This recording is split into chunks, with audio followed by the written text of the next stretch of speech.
Mtazamaji, karibu sana kwenye taarifa hizi za Kirk Machweo, ikiwa imesalia tu dakika chache ili kuweza kutimia saa 1 kamili. Mtazamaji, ikiwa ni siku ambayo imekumbwa tu na mijadala nyingi, haswa kwenye mabunge ya kitaifa, vile vile bunge la seneti, ikiwa mtazamaji bunge hilo la 13 limeweza tu kurejea bungeni. Mtazamaji, swala ambalo limejadiliwa sana leo hii ikiwa ni nani ambaye ana idadi kubwa ya wajumbe kwenye bunge zote mbili. Mtazamaji, tutakuwa tukikuarifu moja kwa moja, kwani ni baadhi ya taarifa ambazo tu tumeweza kuzipa kipaumbele kwenye taarifa hizi za Kirk Machweo. Vile vile tutakuwa tu tukivuka moja kwa moja hadi kwenye bunge la kitaifa ili kuweza tu kutazama ni yepi ambayo yanajiri kwenye bunge hilo la kitaifa. Mtazamaji, jina langu ni Aidah na kuarifu tu ya kwamba tunakujia vile vile moja kwa moja kupitia mitandao yetu ya kijamii Facebook na YouTube,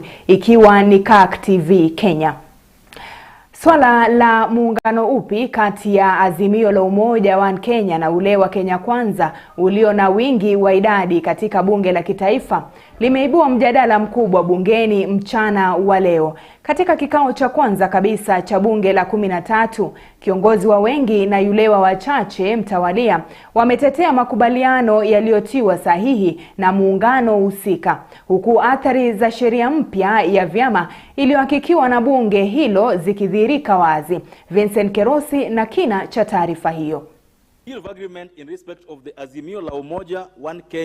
Huku bunge la 13 likianza vikao vyake rasmi hii leo, vuta ni kuvute yani nani aliye na wingi wa wabunge baina ya muungano wa Azimio la Umoja wa Kenya na ule wa Kenya Kwanza imetawala vikao vya adhuhuri ya leo. So Mr. Speaker, the basis of our argument is not about the letter, it's about the coalition agreement. We have seen Kenya Kwanza.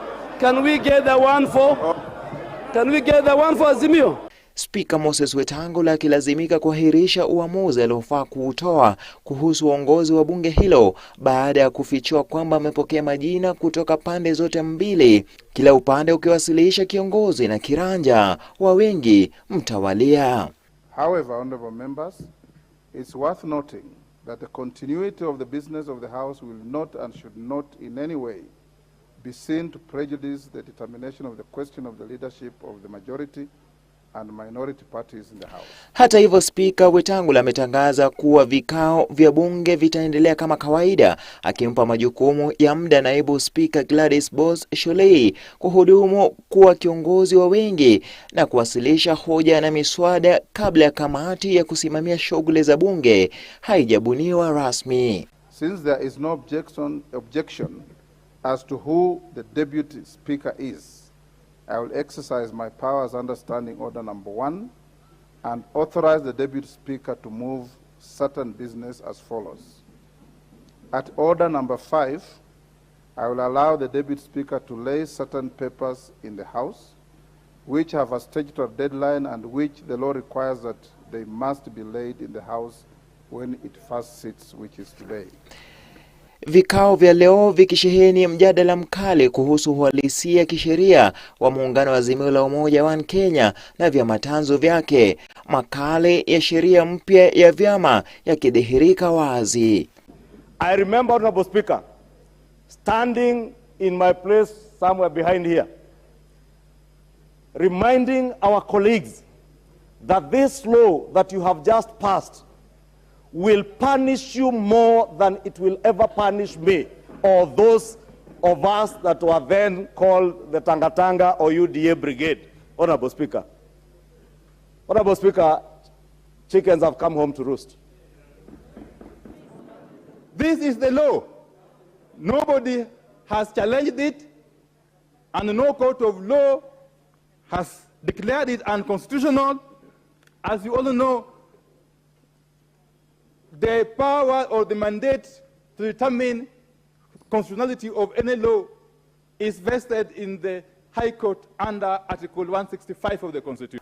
Kulingana na sheria, spika wa bunge anazo siku 7 kuanzia siku ya ufunguzi wa vikao vya bunge kuhakikisha kwamba kamati ya kusimamia shughuli za bunge imebuniwa na kupasishwa bungeni. Because why am I saying Vincent Kerosi, Kirk Machweo.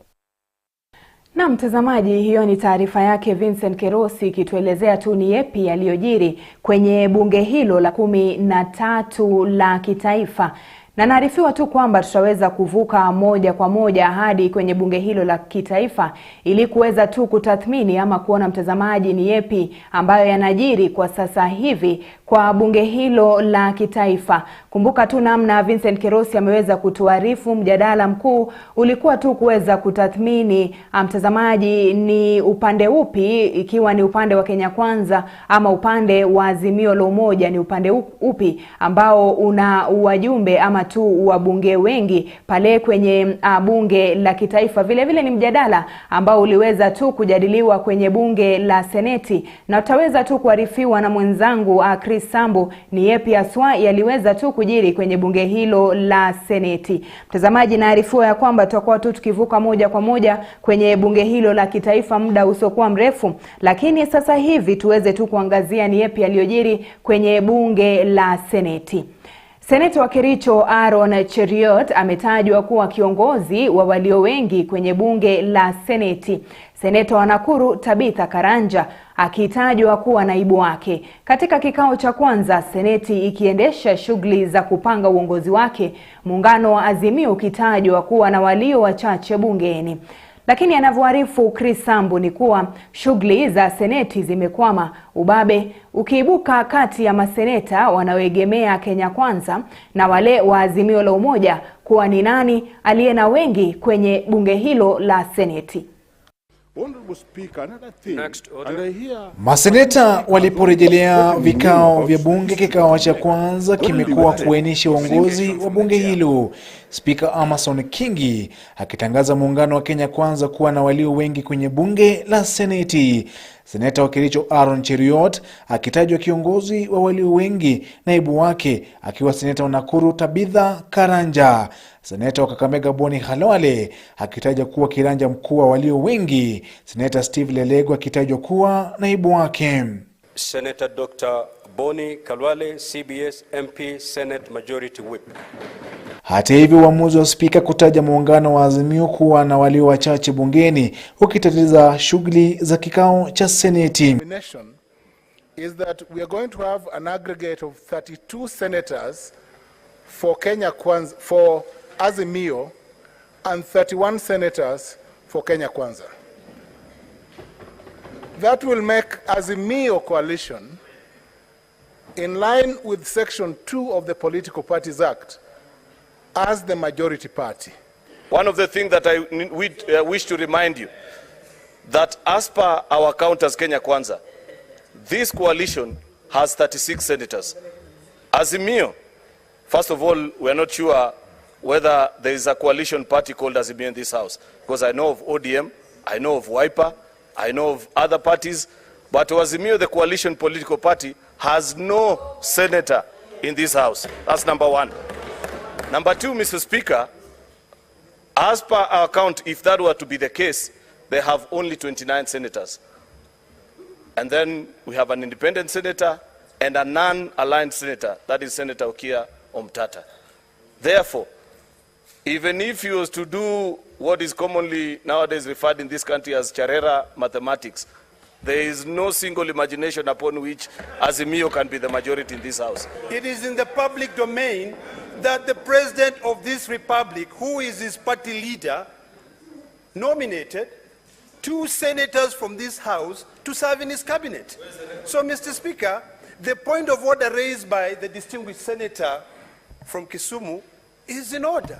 Seneta wa Kilifi Stewart Madzayo akitajwa kuwa kiongozi wa walio wachache kwenye bunge la Seneti, naibu wake akiwa seneta wa Kitui Enoch Wambua. Kikao cha kwanza kikidokeza ubabe kati ya mirengo yote miwili ya maseneta. As you are aware, the IEBC does not have resignation of Senator Murkomen or Senator Soipan Tuya. If that communication has been effected before you, Mr. Speaker, it would have been easier. And even the standing orders of the Senate provide on the procedure on how minority and majority can be achieved, Mr. Speaker. Is on the actual numbers here. We all know that it is 36 against 39. Why are they running ahead of themselves? Uteuzi wa maseneta Kipchumba Murkomen na Soipan Tuya ukiwa kiini cha kuibua ubabe wa idadi ya walio wengi kwenye bunge hilo, kulingana na muungano wa Azimio la Umoja. Iwapo wawili hawa wataapishwa kuwa mawaziri, basi Azimio itakuwa na walio wengi. Seeking clarity and guidance from the Speaker on what we should do in this House when the Speaker makes a ruling that is considered unfair by a section of the House. Ubabe wa idadi kwenye bunge la Seneti ukidhihirika wazi, Seneta Boni Halwale akiwasilisha orodha ya majina ya maseneta waliopendekezwa kwenye kamati ya shughuli za bunge la Seneti. Jina la seneta wa Mandera Ali Roba likitifua utofauti mkubwa kuhusu walali wake kwenye muungano wa Kenya Kwanza, Azimio ikisema kuwa angali yupo kwenye muungano huo. Mr. Speaker, even if you remove Senator Roba, it remains half-half, Mr. Speaker. So I would urge you, Mr. Speaker, to disregard that point of order that has been raised against one Senator Roba. There is no way that a member of the Azimio coalition can be appointed by the other coalition. But even if that were the case, Mr. Speaker, then you will have contradicted your earlier ruling, Mr. Speaker, by saying that the Kenya Kwanza side is a majority. The name of Ali Roba did not originate from the minority side. We therefore would not want to begin on this particular note, where even the constitution of a basic committee, such as a business committee, does not follow our own standing orders. And as far as I am concerned, using the principles of free association is about willing buyer, willing seller. You don't have to claim me or Senator Abbas or for that matter Senator Mariam as belonging to you. We have refused and moved on. Kama umesema kuomba haikuomba, lakini umesema uko mahakamani kutaka mkataba wako na Azimio umalizike, ubatilishwe. Kabla ya kuamuliwa, bado wewe uko katika Azimio. Na sisi tutakuhesabu kama mwana Azimio. And I know that Senator Ali Roba is also a Muslim. He reads the Quran. We want to transact business in this house in a very honest manner, Mr. Speaker. Seneta wa Kisumu Profesa Tom Ojeda akipendekeza kikao cha Seneti kuahirishwa hadi juma lijalo ili kupisha nafasi kubaini walio wengi iwapo maseneta Murkomen na Soipan Tuya wataapishwa kuwa mawaziri. Chris Sambu, Kirk Machweo. Naam, ni taarifa yake Chris Sambu akituelezea tu ni yapi yaliyojiri kwenye bunge la Seneti. Awali Vincent Kerosi akituarifu ni yapi yaliyojiri ama tu yanayoendelea kujiri kwenye bunge hilo la kitaifa. Tuachane na hayo ya mabunge yote mawili mtazamaji, sasa tuangazie taarifa nyinginezo ambapo Rais William Ruto mapema hii leo alihudhuria mazishi ya nduguye naibu Rais Rigathi Gachagua huko Mathira katika kaunti ya Nyeri. Rais Ruto aliandamana na viongozi wengine wa kisiasa katika hafla hii ya kumpumzisha mwenda zake Jack Reriani, ikiwa ndio mara ya kwanza kabisa Rais William Ruto akiandamana na naibu wake wamezuru maeneo ya Mlima Kenya tangu kuchaguliwa kwao. Lakini licha ya kuwa hafla ya kumpumzisha mwenda zake, rais na naibu wake hawakukosa kuzungumzia siasa za uchaguzi mkuu uliopita na azma ya Rais William Ruto na serikali yake. Dennis Monene anatupakulia hali ilivyokuwa katika mazishi ya mwenda zake Jack Reriani. Siku 55 tangu kuchukua hatamu za uongozi, Rais William Ruto na naibu wake hii leo kwa mara ya kwanza wakaandamana hadi Mlima Kenya. Hii leo Rais William Ruto akiomboleza na familia ya naibu wake Rigathi Gachagua kwa kumpoteza nduguye Jack Reriani. Lakini licha ya hafla hii kuwa ya mazishi, kwa kipindi fulani iligeuka na kuwa uwanja wa siasa, huko rais na naibu wake wakibambua makovu ya siasa za uchaguzi mkuu uliopita. Watu ya Mlima Kenya, nichukue nafasi hii kupongeza nyinyi kwa sababu mumetafutia jamii yetu heshima katika siasa ya Kenya. hapo awali tulikuwa tunawekelewa fitina ya kwamba sisi ni watu ambaye tunajipenda. Your Excellency, the people of this region did not vote for you because you supported President Uhuru Kenyatta. They did not vote for you because of the 10-10 fraud. No. They voted for you. They made a conscious decision that you have a plan, you have a program to turn around their lives and put money in their pockets. That is why they voted for you. Mambo ya mashindano sasa tumemaliza. Tulishindana na watu wengi. Tulishindana na rais wetu Uhuru Kenyatta. Tukashindana na former Prime Minister Raila Odinga na wengine wengi. Hawa sasa tumemaliza mashindano. Wale ambao watawachwa nyuma wakue kwa upinzani wataendelea kutukosoa, na sisi hatuna shida. Tunataka wasahihishe mahali wanaona iko kombo ndio tuweze kwenda mbele pamoja. Aidha, Rais William Ruto akichukua fursa hii kuwashukuru wapiga kura eneo la Mlima Kenya kwa kujitokeza katika chaguzi za Agosti 9 na kumchagua yeye na naibu wake. Rais William Ruto akisema kuwa taifa sasa halizingatii ukabila hata kamwe. Ninyi kama watu wa Mlima mumetuongoza kama watu wa Kenya kubadilisha siasa ya taifa letu.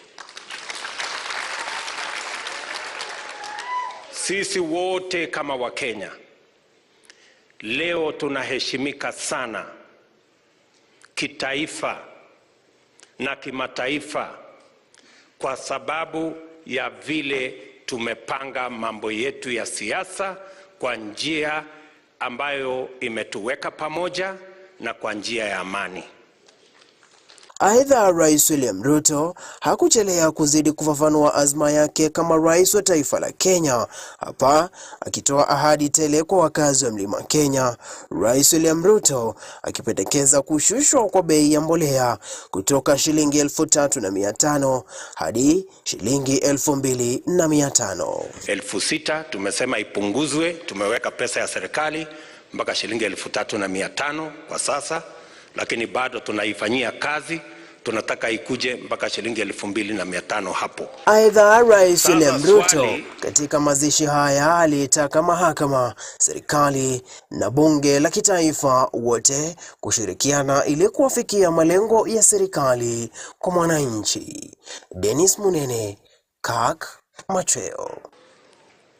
Na mimi nataka niseme ya kwamba tuko na executive, tuko na legislature na tuko na mahakama zetu.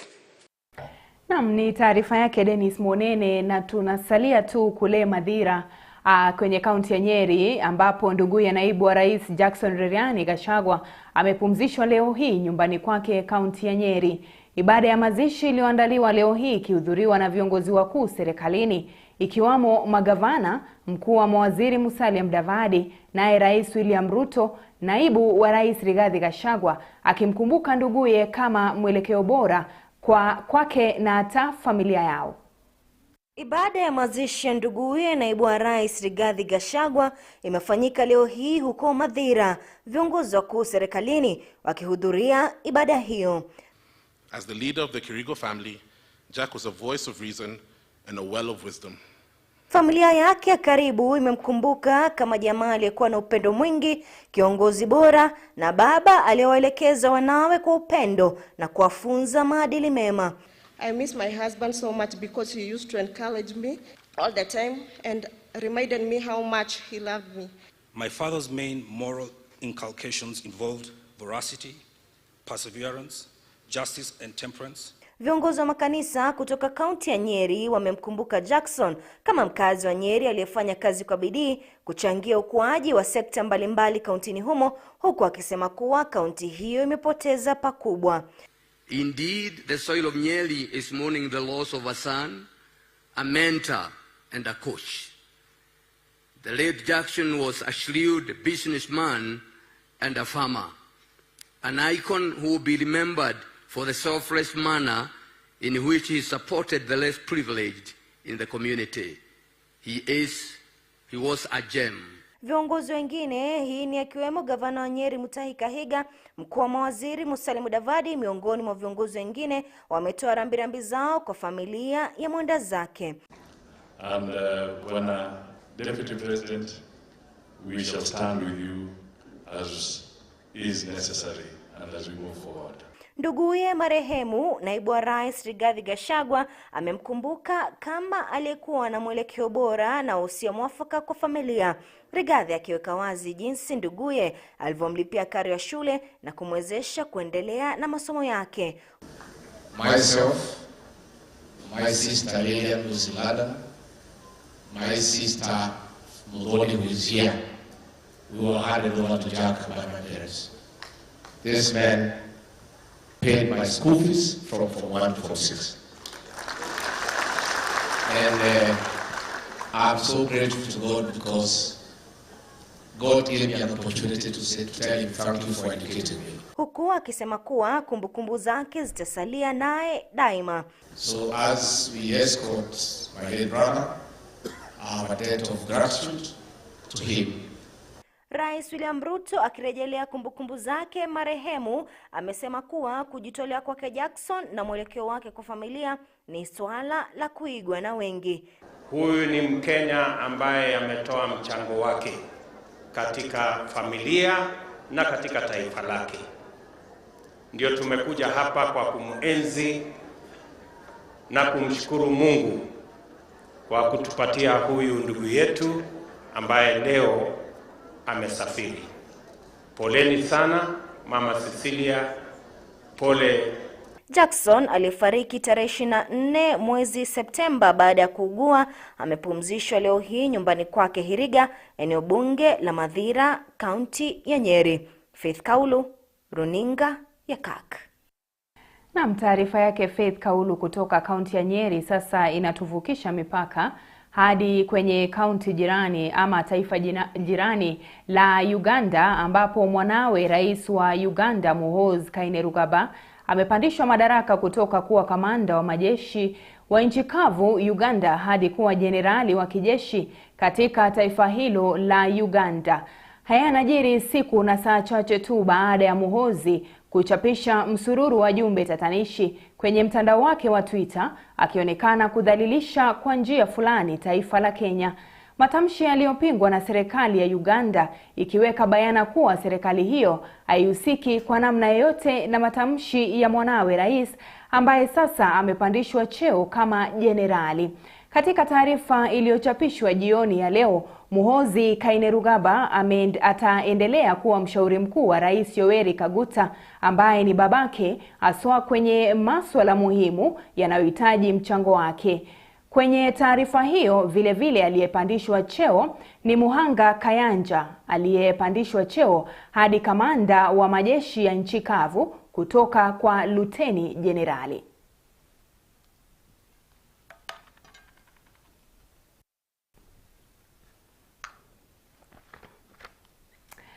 Na mtazamaji, ni hayo tu tuliokuwa tumekuandalia kwenye taarifa hizi za Kirk Machweo. Kumbuka tumekupa taarifa kutoka kaunti mbalimbali mtazamaji, ikiwemo ile ya seneti ama tu kwenye bunge la seneti, vile bunge la kitaifa. Mtazamaji, ni hayo tu tuliokuwa tumekuandalia. Jina langu ni Aidah na kutakia usiku mwanana.